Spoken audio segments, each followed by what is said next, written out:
여러분, 혹시 이번 달 초에 발표된 수출 통계 보셨나요? 1월 첫 열흘간 우리나라 수출액이 156억 달러를 기록했는데요. 전년 대비 2.3% 감소했다는 소식입니다. 그런데 재밌는 게 뭔지 아십니까? 일평균 수출액은 오히려 4.7% 증가했다는 겁니다. 이게 대체 무슨 소리냐고요? 숫자가 줄었는데 늘었다니 앞뒤가 안 맞는 것 같죠? 그런데 바로 이 모순된 숫자 속에 2025년 우리 경제가 직면한 진짜 위기가 숨어 있습니다. 오늘 이 영상을 끝까지 보시면 앞으로 몇 개월 안에 여러분의 노후 자산에 어떤 영향이 올지 정확히 알게 되실 겁니다. 자, 먼저 이 숫자들을 좀 더 자세히 뜯어볼까요? 2025년 1월 1일부터 10일까지 우리나라가 해외에 물건을 팔아서 벌어들인 돈이 156억 달러입니다. 우리 돈으로 환산하면 약 21조 원 정도 되는 거죠. 그런데 작년 같은 기간에는 159억 달러였어요. 그러니까 3억 달러, 우리 돈으로 4천억 원 정도가 줄어든 겁니다. 여기까지만 들으면 수출이 좀 줄었네 하고 넘어갈 수 있습니다. 그런데 관세청이 함께 발표한 또 다른 수치를 보면 이야기가 달라져요. 일평균 수출액은 15억 6천만 달러로 전년 동기 대비 4.7% 증가했다는 겁니다. 하루하루 따지면 오히려 수출이 늘었다는 거죠. 이게 어떻게 가능할까요? 답은 간단합니다. 영업일수가 달라졌기 때문입니다. 올해 1월 첫 열흘 동안 영업일이 작년보다 하루 적었던 거예요. 그러니까 하루치 수출액이 통째로 사라진 셈이죠. 만약 영업일수가 같았다면 실제로는 수출이 증가한 상황이었을 겁니다. 그렇다면 이게 좋은 소식이냐? 전혀 그렇지 않습니다. 오히려 더 불안한 신호입니다.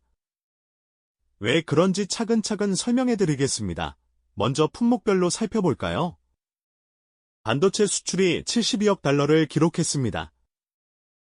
전년 동기 대비 6.1% 증가했어요. 우리나라 전체 수출의 거의 절반에 가까운 46.2%를 반도체가 차지하고 있는 겁니다. 자동차는 37억 달러로 8.4% 늘었고요. 석유 제품도 25억 달러로 10.3% 증가했습니다. 여기까지 보면 그럼 다 잘 되고 있는 거 아니야 하실 수 있어요. 그런데 문제는 이 숫자들이 말해주지 않는 것들에 있습니다.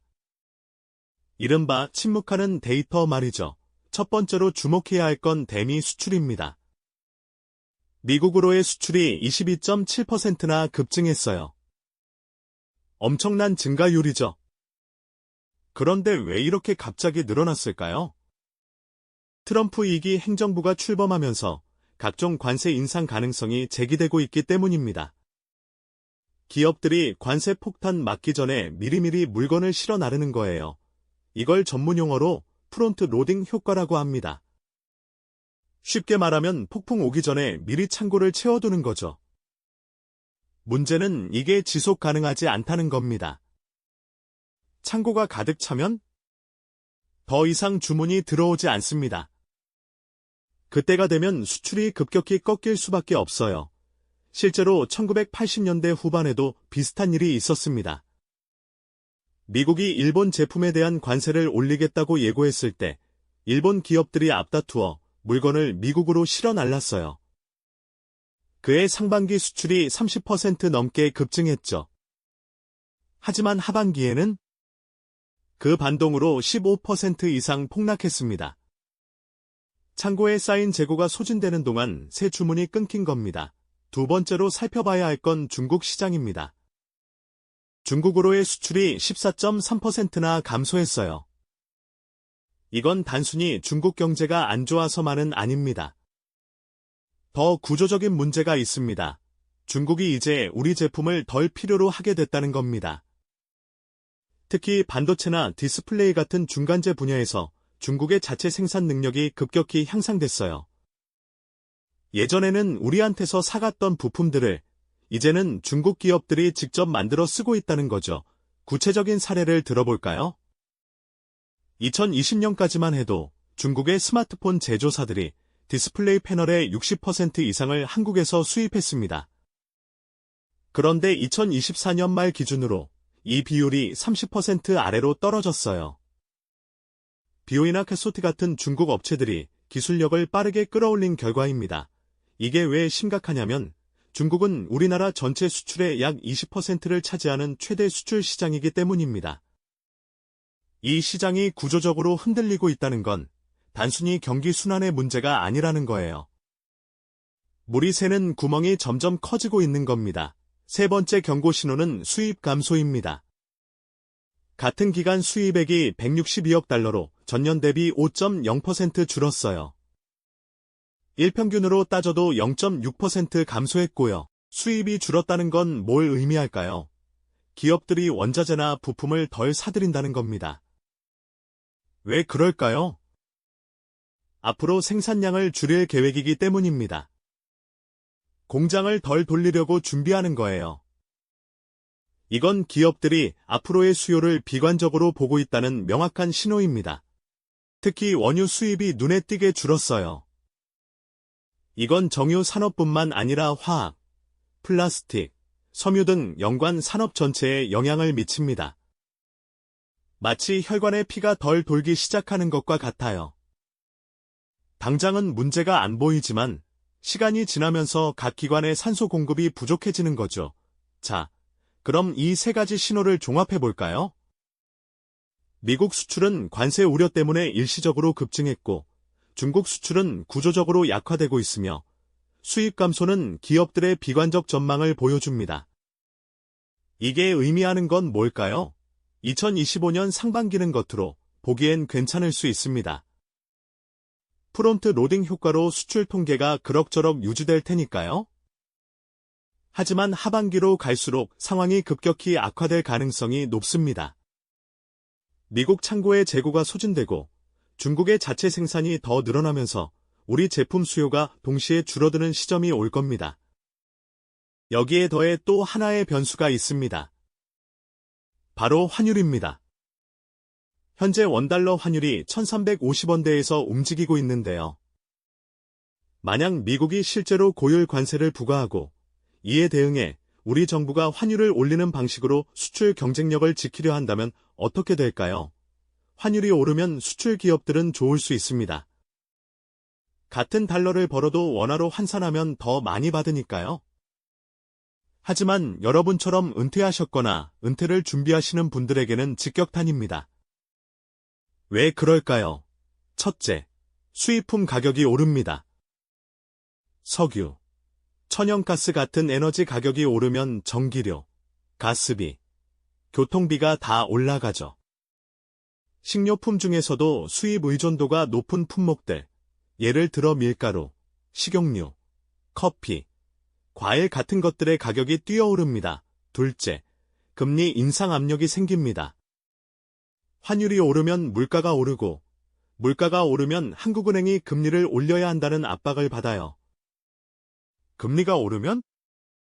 대출 받으신 분들은 이자 부담이 늘어나고, 예금하신 분들은 이자를 좀 더 받을 수 있지만, 전체적으로는 경기가 위축됩니다. 셋째, 자산 가격에 영향을 줍니다. 특히 부동산 시장이 민감하게 반응하죠. 금리가 오르면 집값이 떨어질 가능성이 높아지고 이미 집을 갖고 계신 분들의 자산 가치가 줄어듭니다. 이런 복합적인 충격이 올해 하반기부터 본격화될 가능성이 있다는 겁니다. 그렇다면 우리는 어떻게 대비해야 할까요? 먼저 첫 번째 전략입니다. 자산 포트폴리오를 점검하고 재조정하세요. 지금 여러분의 자산이 어디에 어떻게 분산되어 있는지 정확히 파악하는 게 중요합니다. 만약 자산의 대부분이 부동산에 집중되어 있다면 일부를 현금성 자산으로 전환하는 걸 고려해 보세요. 물론 집을 당장 팔라는 게 아닙니다. 하지만 여유 자금이 있다면 부동산에 추가 투자하기보다는 현금을 좀 더 확보해두는 게 안전할 수 있어요. 왜 현금일까요?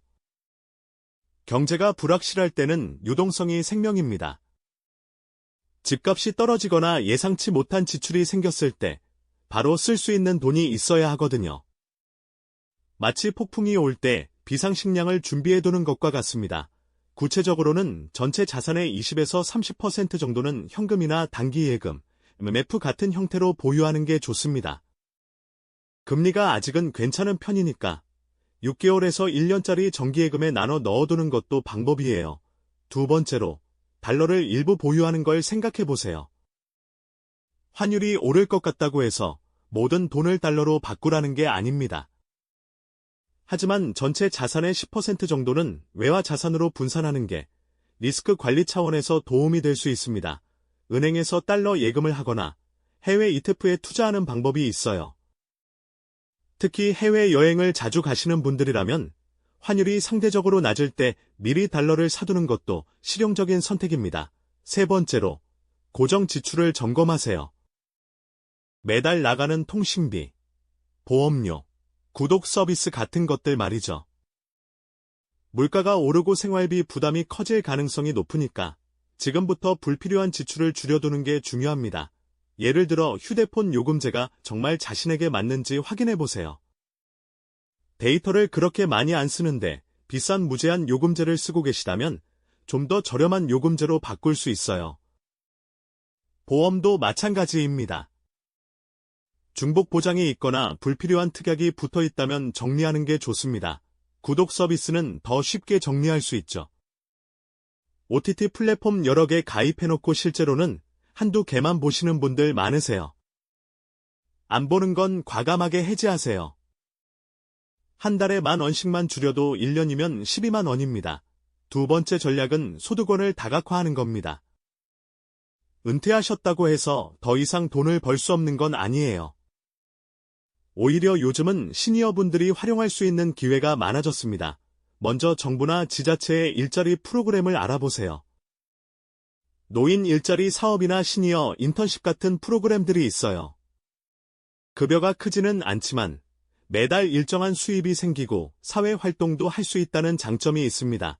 또한 여러분이 평생 쌓아온 경험과 지식을 활용할 수도 있어요. 예를 들어 전문직에 종사하셨던 분들은 컨설팅이나 자문 활동을 할 수 있고, 손재주가 있으신 분들은 공예나 요리 같은 걸 가르칠 수 있습니다. 요즘은 온라인 플랫폼도 많아져서 집에서도 할 수 있는 일이 늘었어요.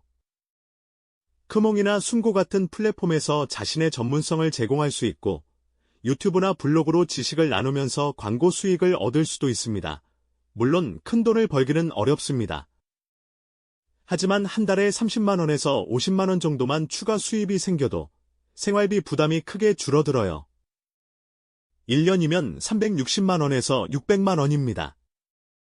이 정도면 물가 상승의 상당 부분을 상쇄할 수 있습니다. 세 번째 전략은 건강관리에 투자하는 겁니다. 이게 경제위기 대비와 무슨 상관이냐고 생각하실 수 있는데 사실 가장 중요한 부분입니다. 경기가 나빠지고 생활비가 빠듯해질수록 의료비 지출이 큰 부담이 됩니다. 갑자기 큰 병이 생기면 준비해둔 노후 자금이 순식간에 바닥날 수 있어요. 그래서 지금부터라도 건강관리를 철저히 해서 의료비 지출을 최소화하는 게 중요합니다. 규칙적인 운동을 하세요. 헬스장에 갈 필요 없습니다. 매일 30분씩 빠르게 걷기만 해도 충분해요.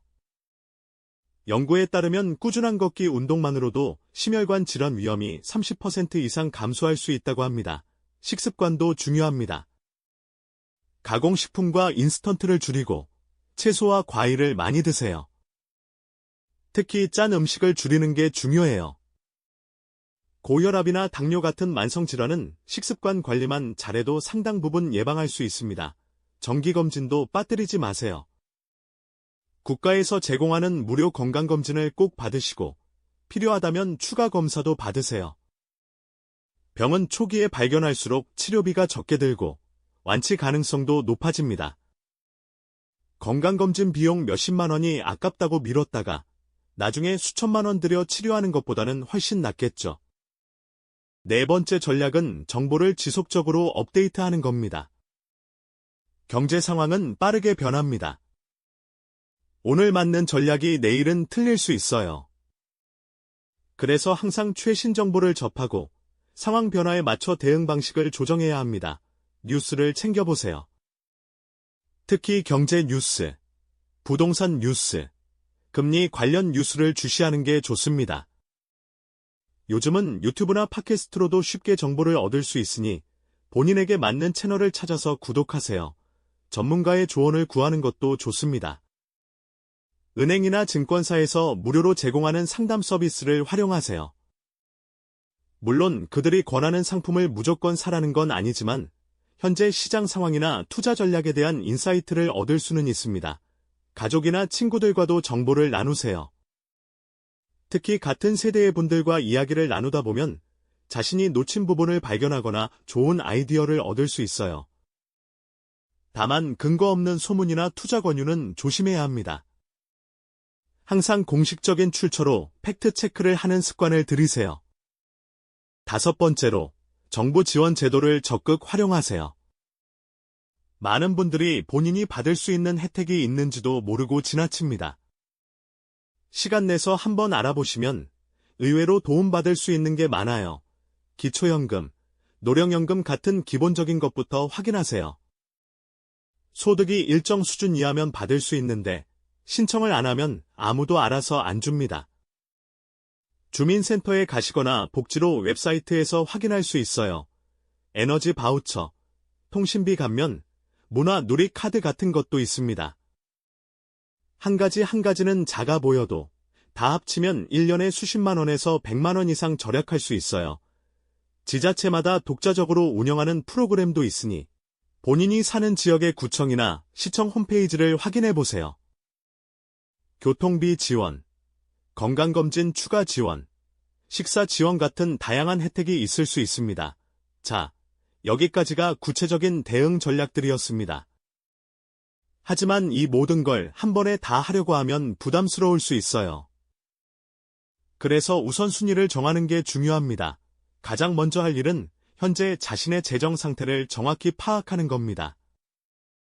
자산이 얼마나 있고, 부채는 얼마고, 매달 들어오는 수입과 나가는 지출이 각각 얼마인지 종이에 적어보세요. 머릿속으로만 생각하면 놓치는 게 많습니다.